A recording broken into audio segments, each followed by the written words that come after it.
children, and welcome once again to yet another exciting adventure in your English classes, that is, From Journey to the Center of the Earth, written by Jules Verne, a beautiful science fiction classic. In order to appreciate the numerous themes of the journey to the center of the earth, it's important to understand its historical context.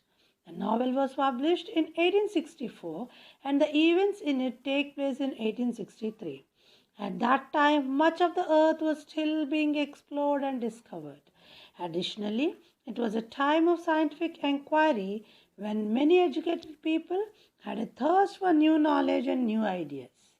Journey to the Center of the Earth is a classic fiction novel by Jules Verne. Let's now understand something more about the author. The author Jules Verne was born on 8 February 1828 in Nantes, France. He died on 24th March 1905 in Amiens, France. His resting place was La Madeleine Cemetery, Amiens, France, that is, after his death. As he belonged to France, therefore his nationality was French, and the period of his interesting writings began in 1850 and till 1905. Some of his notable works, which were mostly about imagination, creativity, into the fantasy world of science and fictional stories. These included Around the World in 80 Days,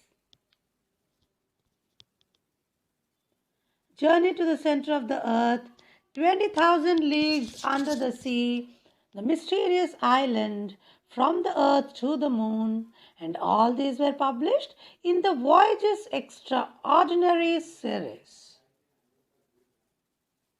Before we move to the story, let me summarize about the story. Professor Lindenbrock and his nephew Axel discover a message left by explorer Anne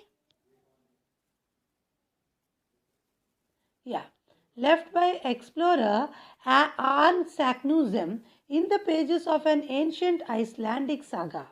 It tells of a passageway to the center of the earth through the crater of a volcano in Iceland.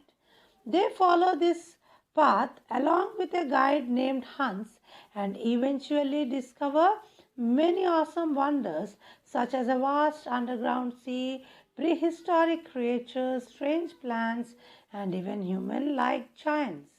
They are finally ejected through the vent of a volcano onto Stromboli, an island in Italy.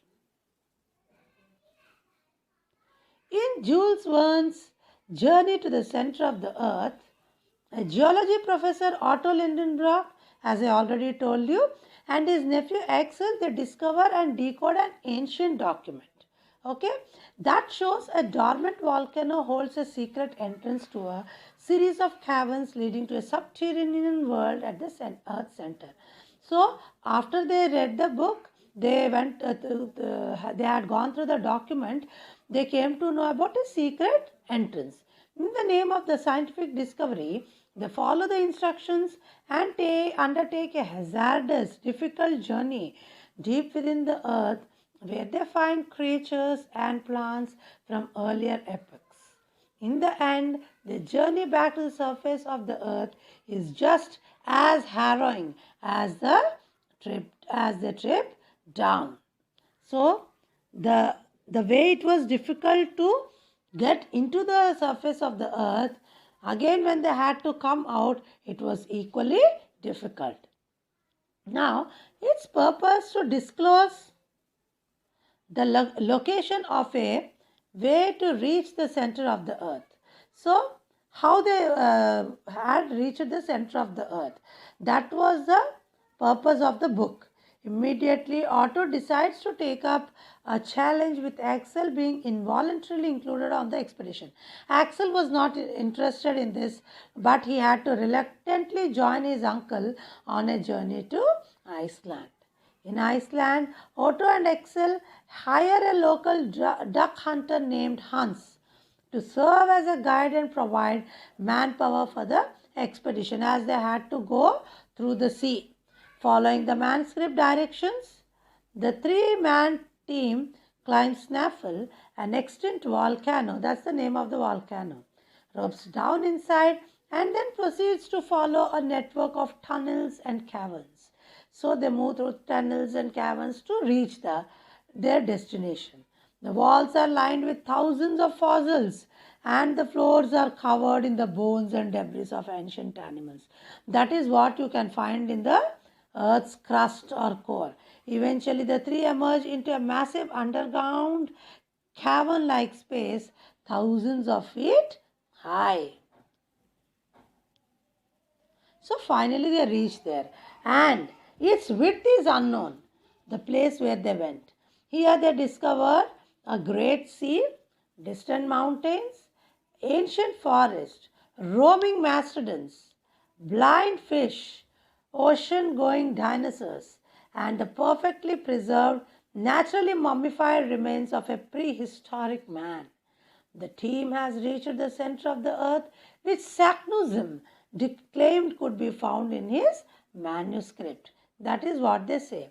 They had reached the center as it was written in the manuscript. Okay.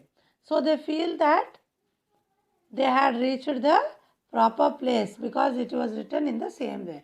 Now let's begin the story, and the setting of the story is already the three of them have reached the center of the earth through the sea. The appearance presented was that of a tropical country at midday in summer, in the midst of the equatorial regions and under the vertical rays of the sun. All signs of vapor had disappeared. The rocks, the distant mountains, some confused masses of far off forests assumed a weird and mysterious aspect under this equal distribution of the luminous fluid which was present in the volcano. After we had walked about a mile farther, we came to the edge of a vast forest, not, however, one of the vast mushroom forests we have discovered near Port Gretchen. The way we had a mushroom garden near Port Gretchen, in a similar way, they had come across a mushroom garden even in this place, but the mushrooms were gigantic, very big. It was a glorious and wild vegetation of the tertiary period. Tertiary is that how many years before? Okay, in all its superb magnificence, big in size, and the whole bound together by an inextricable and complicated mass of creeping plants. Inextricable, cannot be separated. The one thing lacking in these plants, these shrubs, these trees was color. Forever deprived of the vivifying warmth of the sun, the place was not having the sunlight. Therefore, the leaves had lost their color. They were vapid and colorless. Okay.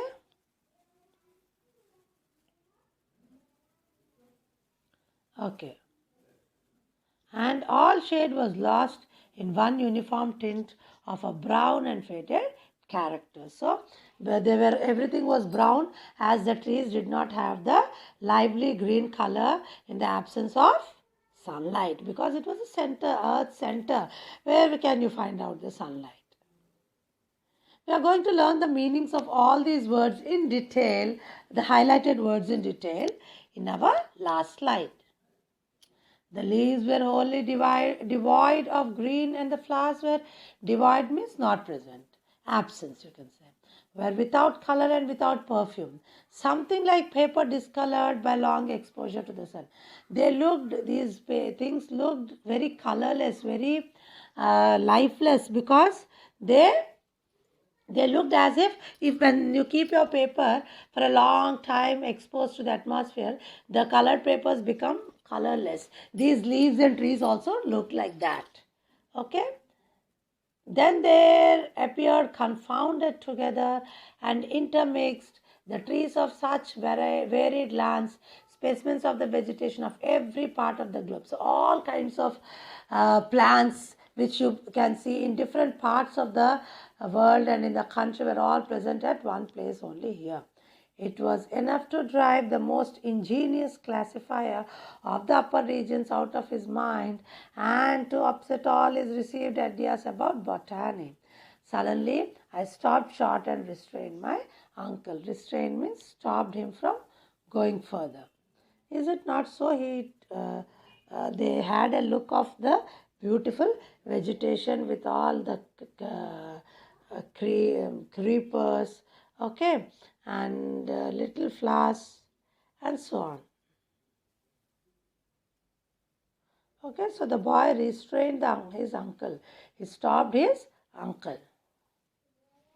I really did see with my own eyes immense gigantic animals moving about under the mighty tree. Suddenly, he saw some big gigantic animals. They were all moving under the mighty trees. Yes, they were truly gigantic animals, a whole herd of mastodons. Mastodons are elephant like animals found in the, they are now extinct. These were not fossils, but they were living, and exactly like those discovered in 1801 on the marshy banks of the Great Ohio in North America. I could hear the sounds of the mighty tusks uprooting huge trees. The boughs crackled, and the whole masses of green and red branches went down the capacious throats of these terrible monsters. So these big elephants, these monstrous elephants, they had lot of capacity in their stomach and throat that they could take in any amount. Not more than a quarter of a mile off, there was a human being, a man of the subterranean regions, keeping this innumerable world of mastodons. So, like the way the shepherd takes care of his sheep, similarly, this man also looked like a shepherd who took care of these mastodons. We started running to avoid the danger. We had left bright and transparent forest far behind us. We made our way towards the central sea. I, however, now and then noticed several groups of rocks. This confirms the indications of the compass of our return to the north of this great, that is Central Sea. I handed a rusty dagger of singular shape to my uncle. The blade of the dagger, after being abandoned upon the sand for more than 100 years, has been invented by someone endeavoring to carve an inscription on these rocks. So, they had found the mastodons, they had found the subterranean humans also who looked very monstrous and very dangerous. Okay, suddenly they had to run away from that place because they were afraid of these creatures, and they suddenly saw that they were moving towards the Central Sea. However, they wanted to confirm whether this was the place which they had left, the place from where they had left. So, to confirm that, they were searching for some footprints or anything, that any kind of evidence or proof that would tell them, or that would make it clear that they were back to the place where they had started, but they could not see any such footprints or any other evidences. But Axel saw a shape, singular shape, dagger, a rusty dagger of singular shape, to my uncle, and he picked it up and handed it over to his uncle. The blade of the dagger, after being abandoned upon the sand for more than 100 years, has been invented by someone endeavoring to carve an inscription on these rocks. So, a person who really wants to inscribe on these rocks, Okay, so somebody must have done it. So that person only must have dropped this dagger here.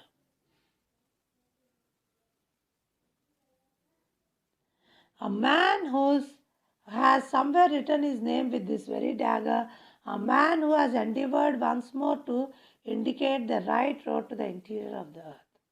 There on a square tablet of a granite, we could see two mysterious and much worn letters A.S, the two initials of the bold and the extraordinary traveler who had preceded us on our adventurous journey. That is Arne Saknussemm.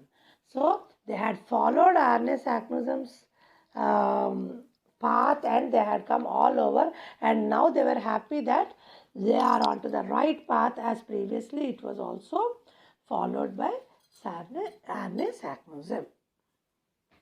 Now, what are the vocabulary words that you have come across?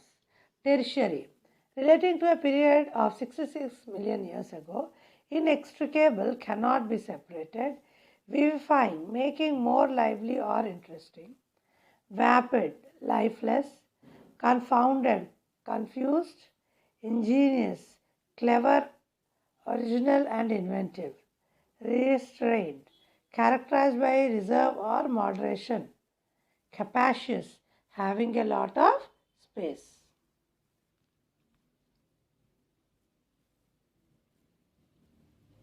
Innumerable, too many to be counted. So children, you are all supposed to go through all these words, learn their meanings and try to use them in the sentences of your on your own.